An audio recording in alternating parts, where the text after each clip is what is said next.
Welcome back friends. आज हम बात करने वाले हैं लोकसभा के बारे में। जी हाँ, तो लोकसभा से जितने भी सामान्य ज्ञान बन सकते हैं हम आज के इस वीडियो में कवर करने वाले हैं। जी हाँ, तो आज के इस वीडियो में कवर करने वाले हैं जो कि वीवीआई क्वेश्चन सारे के सारे हैं। तो दोस्तों, आगे बढ़ने से पहले मैं आपको बता दूं, अगर आपने हमारे चैनल नियर बाय स्टडी को अभी तक सब्सक्राइब नहीं किया है तो नीचे के दिए गए रेड बटन को दबाकर आप हमारे चैनल को सब्सक्राइब कर लीजिए। साथ ही साथ बगल वाले बेल आइकन को भी प्रेस कर दीजिए ताकि लेटेस्ट वीडियो का नोटिफिकेशन आप लोगों को मिल सके। और दोस्तों, जिनको ये वीडियो पसंद आया है तो वो भी इस वीडियो को लाइक कर दीजिएगा, ज्यादा से ज्यादा लोगों को शेयर भी जरूर कर दीजिएगा ताकि हर किसी को ये वीडियो मिल सके। और दोस्तों, इस वीडियो का पीडीएफ डाउनलोड करने के लिए हमारे डिस्क्रिप्शन बॉक्स में दिए गए लिंक के ऊपर टिप करके बिल्कुल फ्री में पीडीएफ डाउनलोड कर सकते हैं। तो चलिए, तो समय को ना गवाते हुए स्टार्ट करेंगे हम आज के इस वीडियो को। तो आज के इस वीडियो का पहला क्वेश्चन जो है, कहा जा रहा है जनता के द्वारा, जी हाँ, तो जनता के द्वारा प्रत्यक्ष रूप से निर्वाचित सदन को क्या कहते हैं? तो प्रत्यक्ष रूप से निर्वाचित सदन को जो है लोकसभा के नाम से जाना जाता है। जी हाँ, तो लोकसभा के नाम से ये जाना जाता है। तो चलते हैं नेक्स्ट क्वेश्चन की ओर। कहा जा रहा है संविधान में, जी हाँ, तो संविधान में लोकसभा के सदस्यों की मूल संख्या कितनी है?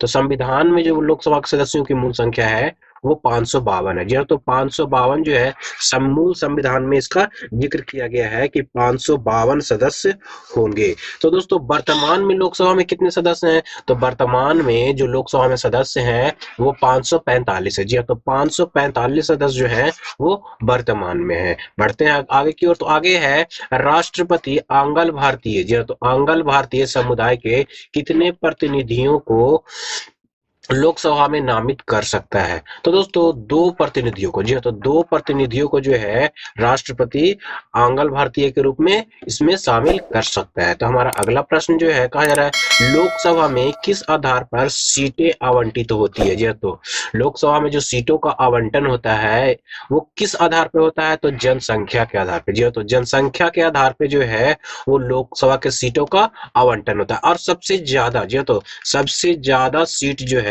वो कहाँ है? तो यूपी में, यानी कि उत्तर प्रदेश में सबसे ज्यादा लोकसभा की सीटें हैं। हमारा अगला प्रश्न है, कहा जा रहा है वर्तमान, जी हाँ, तो वर्तमान लोकसभा में प्रत्येक राज्य के लिए स्थान का आवंटन किस आधार पर है? तो ये जो आधार है 1971 की जनगणना के आधार पे जो है इसका आवंटन किया गया था। जी हाँ, तो 1971 के आधार पे जो है आवंटन ये आधारित है। हमारा अगला प्रश्न है, कौन सी लोकसभा का चुनाव 4 चरणों में हुआ था? तो 4 चरणों में होने वाला जो चुनाव था वो 14वीं लोकसभा का था। जी हाँ, तो 14वीं लोकसभा का चुनाव जो है वो 4 चरणों में हुआ था। हमारा अगला प्रश्न जो है, कहा जा रहा है लोकसभा के सदस्य बनने के लिए न्यूनतम आयु कितनी होनी चाहिए? तो लोकसभा का सदस्य होने के लिए न्यूनतम आपको 25 वर्ष, जी हाँ, तो 25 वर्ष आपकी आयु होनी चाहिए, तभी आप लोकसभा के सदस्य बन सकते हैं। हमारा अगला प्रश्न है, कौन सा राज्य सबसे अधिक प्रतिनिधियों प्रतिनिधि लोकसभा में भेजता है? तो दोस्तों, उत्तर प्रदेश। जी हाँ, तो उत्तर प्रदेश जो है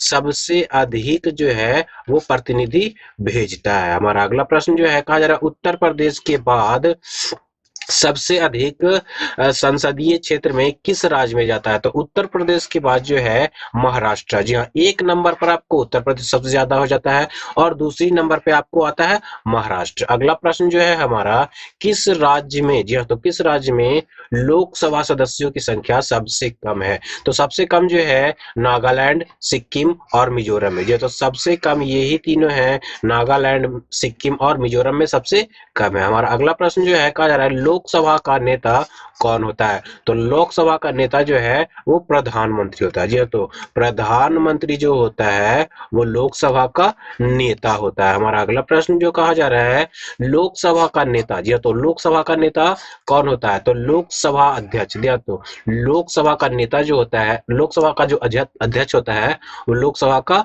नेता होता है। जी हाँ, तो ध्यान दीजिएगा, यहाँ पे लोकसभा का नेता कौन होता है और लोकसभा का नेता कौन होता है? तो यहाँ पे अध्यक्ष होना चाहिए। जी हाँ, तो यहाँ पे हो जाएगा अध्यक्ष। जी हाँ, तो लोकसभा का अध्यक्ष कौन होता है? तो लोकसभा अध्यक्ष होता है।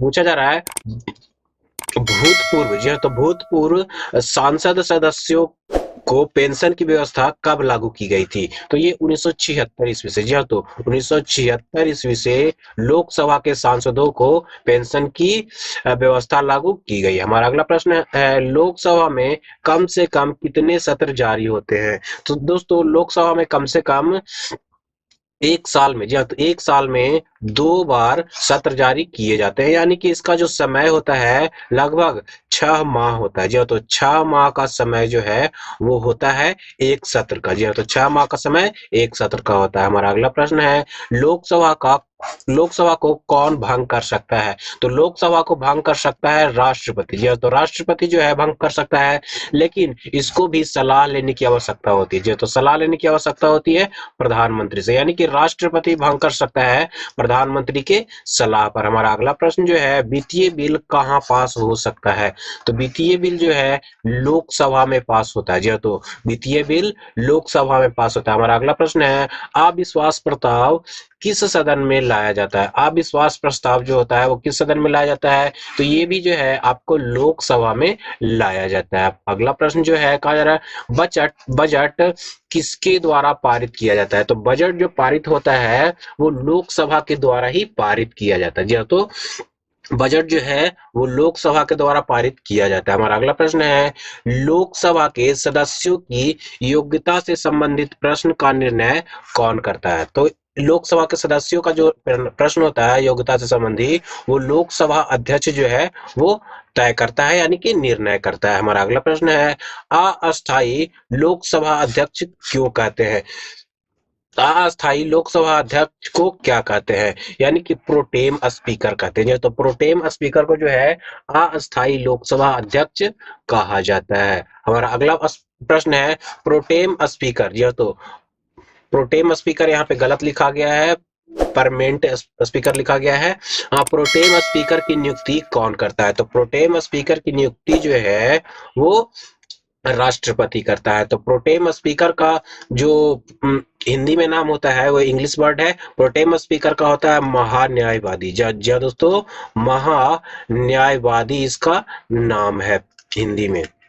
अगला प्रश्न जो है हमारा, कहा जा रहा है कितने दिनों तक अनुपस्थित रहने पर लोकसभा की सदस्यता समाप्त हो जाती है? तो 2 माह तक। जो है तो 2 माह तक अगर अनुपस्थित रहे तो किसी भी व्यक्ति की लोकसभा की सदस्यता समाप्त हो जाती है, यानी कि सदस्य की सदस्यता। हमारा अगला प्रश्न है, किसे विधेयक को केवल लोकसभा ही पारित कर सकता है? तो वित्त विधेयक को। जी हाँ, तो वित्त विधेयक को जो है सिर्फ और सिर्फ लोकसभा ही पारित कर सकता है। हमारा अगला प्रश्न है, मंत्री परिषद। यह तो मंत्री परिषद किसके प्रति उत्तरदायी होता है? तो मंत्री परिषद जो है लोकसभा के प्रति उत्तरदायी होता है। हमारा अगला प्रश्न है, किस अवस्था में संसद लोकसभा का कार्यकाल बढ़ा सकता है? तो किस अवस्था में जो है संसद लोकसभा का कार्यकाल बढ़ा सकता है?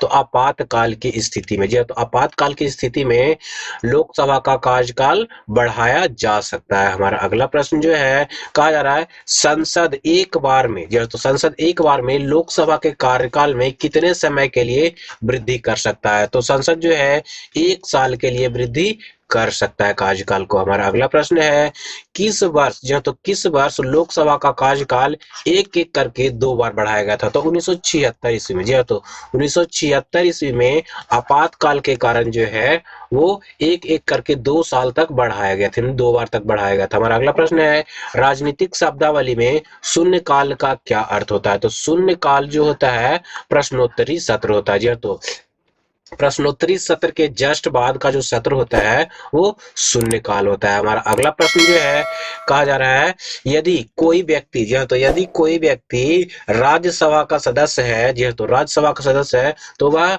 लोकसभा में अपना वक्तव्य दे सकता है या नहीं दे सकता? तो जी हाँ, अगर वो राज्यसभा का सदस्य है तो लोकसभा में अपना वक्तव्य दे सकता है। हमारा अगला प्रश्न है, लोकसभा अध्यक्ष का चुनाव कौन करता है? तो लोकसभा अध्यक्ष का चुनाव जो है लोकसभा के सदस्यों के द्वारा किया जाता है। हमारा अगला प्रश्न है, लोकसभा का अस्थायी अध्यक्ष कौन नियुक्त करता है? तो लोकसभा का अस्थायी अध्यक्ष जो होता है वो राष्ट्रपति के द्वारा नियुक्त किया जाता है। हमारा अगला प्रश्न है, लोकसभा अध्यक्ष अपना त्याग पत्र किसे देता है? तो लोकसभा अध्यक्ष अपना त्याग पत्र लोकसभा के उपाध्यक्ष को देता है। अगला प्रश्न है, निर्णायक मत देने का अधिकार किसको होता है? तो निर्णायक मत देने का अधिकार जो है लोकसभा अध्यक्ष को होता है। हमारा अगला प्रश्न है, लोकसभा का सचिवालय किससे नियंत्रित होता है? लोकसभा का जो सचिवालय है किससे नियंत्रित होता है? तो लोकसभा अध्यक्ष के द्वारा ये नियंत्रित होता है। हमारा अगला प्रश्न है,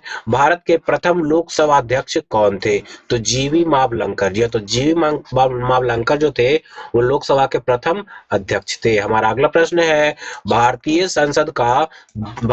संसद के दोनों सदनों में संयुक्त अधिवेशन की अध्यक्षता कौन करता है? तो संयुक्त अधिवेशन की अध्यक्षता जो है लोकसभा अध्यक्ष ही करता है। हमारा अगला प्रश्न है, लोकसभा में किसी विधेयक को धन विधेयक के रूप में कौन प्रमाणित कर सकता है? तो धन विधेयक के रूप में जो है लोकसभा अध्यक्ष ही इसे प्रमाणित कर सकता है, इसके अलावा कोई और जो है प्रमाणित नहीं कर सकता। हमारा अगला प्रश्न है, किस समिति का पदेन अध्यक्ष लोकसभा अध्यक्ष होता है? तो नियम समिति का जो पदेन अध्यक्ष होता है वो आपका कौन होता है? तो अध्यक्ष, लोकसभा का अध्यक्ष होता है। हमारा अगला प्रश्न जो है, कहा जा रहा है लोकसभा महासचिव की नियुक्ति कौन करता है? तो लोकसभा महासचिव की नियुक्ति जो है आपको लोकसभा का स्पीकर करता है। हमारा अगला प्रश्न है, कोई स्पीकर के खिलाफ अविश्वास प्रस्ताव लाया गया। जी तो कौन है जो अब लोकसभा के स्पीकर के खिलाफ अविश्वास प्रस्ताव लाया था? तो के.एस. हेगड़े। जी तो के.एस. हेगड़े ने अविश्वास प्रस्ताव लाया था। हमारा अगला प्रश्न है, लोकसभा के जनक किसे माना जाता है? तो लोकसभा के जनक जो है जीवी मावलंकर को ही माना जाता है। अगला प्रश्न है हमारा, लोकसभा के प्रथम उपाध्यक्ष कौन थे? तो लोकसभा के प्रथम उपाध्यक्ष जो थे अनंत सैनम अपांगर थे। जी तो अनंत सैनम अपांगर जो थे वो लोकसभा के प्रथम उपाध्यक्ष थे। हमारा अगला प्रश्न है, किस लोकसभा अध्यक्ष का कार्यकाल सबसे लंबा रहा था?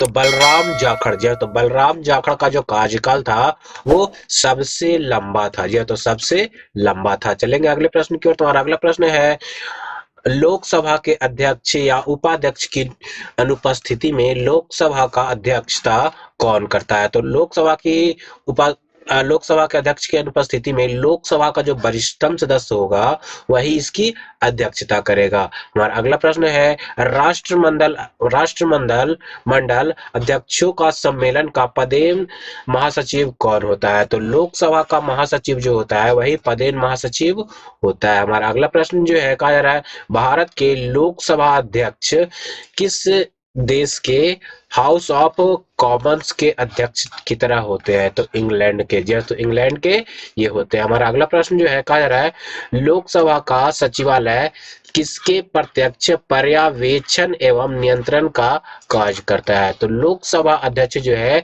वो प्रत्यक्ष और पर्यवेक्षण नियंत्रण का कार्य करता है। हमारा अगला प्रश्न जो है वह है, भारत की प्रथम महिला लोकसभा अध्यक्ष कौन थी? तो प्रथम महिला लोकसभा अध्यक्ष जो थी वो मीरा कुमार थी। तो दोस्तों आज के वीडियो में बस इतना ही। आप लोग बताइए आप लोगों को ये वीडियो कैसा लगा? अगर अच्छा लगा हो तो इस वीडियो को लाइक कर दीजिए, ज्यादा से ज्यादा लोगों को शेयर कर दीजिए। और इस वीडियो को देखने के बाद अगर कोई सूचना सुझाव या फिर शिकायत है तो आप हमारे कमेंट बॉक्स में जाकर कमेंट जरूर करें। और जिन लोगों ने अभी तक हमारे चैनल नियर बाय स्टडी को अभी तक सब्सक्राइब नहीं किया है तो नीचे के दिए गए रेड बटन को दबाकर हमारे चैनल को सब्सक्राइब कर लिया, साथ ही साथ बगल वाले बेल आइकन को भी प्रेस कर दिए ताकि लेटेस्ट वीडियो का नोटिफिकेशन सबसे पहले आप लोगों को मिल सके। और इस वीडियो का पीडीएफ डाउनलोड करने के लिए नीचे के दिए गए डिस्क्रिप्शन बॉक्स में लिंक जो है इस पर टिप करके बिल्कुल फ्री में पीडीएफ डाउनलोड कर सकते हैं। तो आज के वीडियो के लिए बस इतना ही, मिलते हैं अगले वीडियो में।